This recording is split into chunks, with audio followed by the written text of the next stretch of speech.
Some of you know my beautiful, beautiful cat. If you don't know him, here he is. This is Pumpkin. And he's been in a couple videos. He was in the video that was sort of like a kind of a troll bait kind of thing, where I said, "Oh, there's someone really, really cute in my bed," and it was him. Um, and that was many, many years ago. I did that one about 5 years ago now, I think. And he's made appearances here and there. He's such a huge part of my life, and he always has been. We've had him for 17 years, which is, there's been more time in my life that I remember with him than without him. I'm 27, so that's more than half my life has been spent with this little orange guy. And that's why it's really, really hard to say that last week he passed away. We had to put him to sleep. He had a very, very long, difficult, painful battle with kidney disease. He lost tons and tons of weight. He wasn't eating much anymore. He wasn't drinking. He was kind of being very avoidant with the family. He would like run and hide instead of, and he was so affectionate, this guy. He spent so much time on people's laps and hanging around and just being this little ball of energy and light and sunshine in our lives. And, when he started acting differently, we all kind of knew that, he wasn't feeling good. There was something wrong there. So we decided the best thing for him would be to have him go peacefully now, before things got really, really out of hand, before he got really sick and was, really miserable. Because why would you, it's selfish to try and prolong his life like that, when it's really just going to benefit us, because we're the ones that want to keep him alive as long as we could. So we decided it would just be better to just let him go peacefully. That was by far and away one of the hardest things I've ever had to do. There are moments there,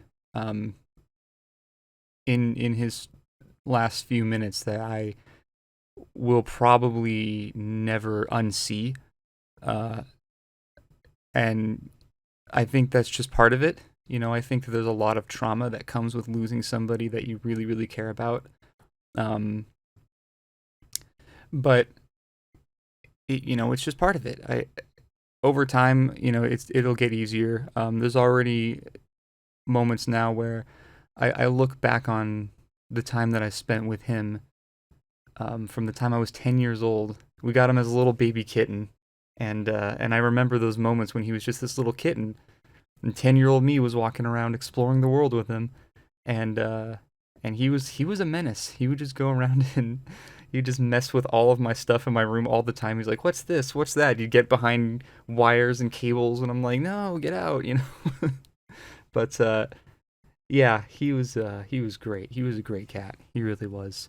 I know my brain's kind of all over the place. Sorry. The original point I was trying to get to is that there are moments that I'm remembering now of him. The more time that goes on, the more I remember the good things about the time that we had together, and not so much about this one instance that was really, really awful. It's still pretty fresh for me. It was a few days ago. It was last week, and it's going to take some time, I think, to get over that, to get over what I saw, what I experienced. But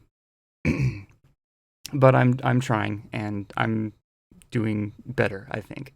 And it's weird, the first few days when he's gone, you're just like, "Oh God, I miss him," and even when you don't think about missing him, or you don't think about it consciously, your subconscious still remembers, and there's been so many times where I'd come home from, running errands, and I'd be like, "Oh, I'm gonna go in the back and do my usual thing. I'm gonna go to the back of the house, say hi to Pumpkin." Oh, right, yeah, can't do that. So I mean, there's a lot of there's a lot of complications and confusion, I think, that comes with losing someone you love, especially someone that you've been with for more than half your life. But like I said, it gets easier. It really does. It gets easier with time. You get used to not having them around, and Pumpkin, like I said, was sick, and this wasn't like a great shock. It's not like he went suddenly. We knew it was coming, which I think helps. I think that makes it a bit easier for everybody, when you recognize that, hey, this is just what happens. I mean, we've had him for so many years, and the funny thing is that we weren't even guaranteed that much time with him. Um, when he was younger, he wasn't a kitten. He was a little bit older than a kitten, like teenage years. He went underneath a reclining sofa that my dad was sitting in. He didn't realize that he was there, and he decided to get up real quick to go and get something. When he did, he slammed the mechanism down onto Pumpkin, onto his leg, and it snapped his femur in half. So we all freaked out. We took him to the vet, and we were like, well, he's in so much pain. He'll never recover. He's probably going to lose the leg, so just put him to sleep. And the vet there was like, no, no, no, he's still young. He can heal. It's going to be an expensive surgery, but if you're willing to pay for it, we can fix him and he'll be fine. My mom loved him. Even back then, she loved him so much. So she was like, okay, do what you got to do. Well, they pin everything up. He spends, several months in a crate, poor little thing. And he was healed. He was healed up. He healed up fine. And I think back to that moment where like we could have lost him right then and there, and we would have missed out on 17 years of absolute joy with this cat. And for that, I think I'm just so thankful to the universe or to whoever allows these things to happen the way that they do. 17 years, I really couldn't ask for more. It would be selfish to ask for more years than that. He was just great, and I'm going to miss him a lot. It's weird, how everything's kind of coming apart at the seams, but it's weird because at the same time, everything's being built back up again. This has been, I don't know, I'm sure I've mentioned this in a couple of other talking videos, vlog videos, whatever these are, where I'm basically just distraught at this point with everything going on in my life. I am so hopeless with regards to the future. I've got no job prospects. I've had tons and tons of relationship problems pretty much since the beginning of the year. They're still going on. And I don't know if I've mentioned this before yet, but my grandma is sick. I don't think there's any point in trying to hide things for privacy's sake. I think that it's important to just kind of get it out there in the open. So, I'm as transparent with you guys as possible. She was diagnosed with stage 3 cancer. She has an adenocarcinoma in her esophagus, and we're doing our best right now to try and get that stupid thing out of there so she can have more years, more healthy, happy years. So that, on top of everything else, has made the entire year of 2022 easily the worst year of my life. 100%. I have hated every single day of this year pretty much since it started, and it's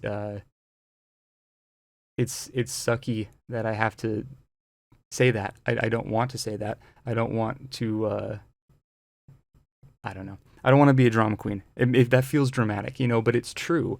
I'm really just, if I'm being quite honest with everybody, I'm just a very miserable person right now. And to lose Pumpkin on top of that, I'm just like, really, man? Can't just give me a break, huh? Universe, you can't just cut me some slack. But like I said, I've had so many great years with him. It was a great run, and I don't regret anything. He was wonderful. He was a great, great cat. He was dime in a dozen, one in a million. You couldn't find a cat like him ever again in your life. He was just had so much personality, so much life. He was so animated and funny, and he genuinely, it's weird to say for a cat because he's a cat, and as much as he could as a cat, he genuinely cared. It was weird. He was like one of the most empathetic cats I've ever seen. If you were upset or crying or like screaming or getting angry or whatever, he would know like those negative emotions, and he'd just come running to whoever was upset and just like get in their face and meow and be like, stop being sad. And it was awesome. It was funny. He was very cool. So that's the way it goes. That's life. We're all here for a finite amount of time, and when our time comes, it comes. And there's really Nothing anybody can do about it. So, I've definitely, I had my mourning period, and I think I'm okay now with where I'm at with regards to Pumpkin. Everything else, I don't know. Everything else is still kind of a mess in my life. Um, so yeah, that's my update. It's not a happy one, I know that. I hope it didn't bum anybody out too much, but I feel like, those of you that know, those of you that knew Pumpkin sort of, sort of in a roundabout kind of way with this channel, I thought it would be important to let you guys know where we're at with that. I need a few more days to process, I think. I didn't upload anything last week, and I don't think I'm going to upload anything this week as well, except for this video, which is okay because the numbers are kind of down right now anyway. So there's going to be more videos. I've already got them, some of them edited, some of them need some editing, but yeah, there's going to be more videos. More goofy, stupid things with my friends are coming. More Valtheim, more Phasmophobia, and still kind of working on the animation thing. We'll see. I don't know. I'm feeling pretty. I'm still feeling pretty down. Not feeling very creative lately. I even stopped my art project over on my Instagram channel, which you could follow if you want at Den's Not Dead. But even over there, I've been taking like several weeks away from making anything just because I don't feel well enough to make anything that's gonna be of any sort of substantive value. I need more time, I think, before I can get back into the swing of things, get back into the routine. That's pretty much it, guys. The ones that you have in your life right now, if you love them, tell them you love them, please. Please do that. You don't know how long you're going to have with them. Nobody is guaranteed anything, right? I could get hit by a bus tomorrow. We don't know. The world is not promising you anything. It doesn't promise you a happy, healthy 60, 70, 80 years. It doesn't promise you, that you're going to die tomorrow. It doesn't promise you anything. So we have today, and that's what matters. So don't be me. Don't hermit up in your bedroom and not say anything to anybody. Go out there and tell the people that you love them. And I don't care who it is. It could be somebody from the other side of the planet. It could be somebody that you play games with all the time. It could be your dog. They can't say I love you back, but you can tell them that. It could be, your wife, your brother, your sister, whoever it is. Tell them today. Like when you're done watching this video, go tell somebody that you love them. Okay? All right. I will see you guys next week. There will be more videos that I will be uploading very shortly. Oh, and the podcast is still on. That I want to make sure I still have a good deadline, a good schedule with. I don't want to miss any days on that one. I've just uploaded the last one last week on the Mingwa. Very interesting little cryptid. So if you want to go check that out, you could follow or go check out my podcast, the Cryptid Hunter Social Club. I think it's on Spotify now, Apple Music, some of the more independent podcast companies as well. Please go check it out. It's very, very cool. I really like doing it. It's a lot of fun. So yeah, anyway. All right, I will see you guys next week. I promise more videos, I swear. Okay, all right, bye.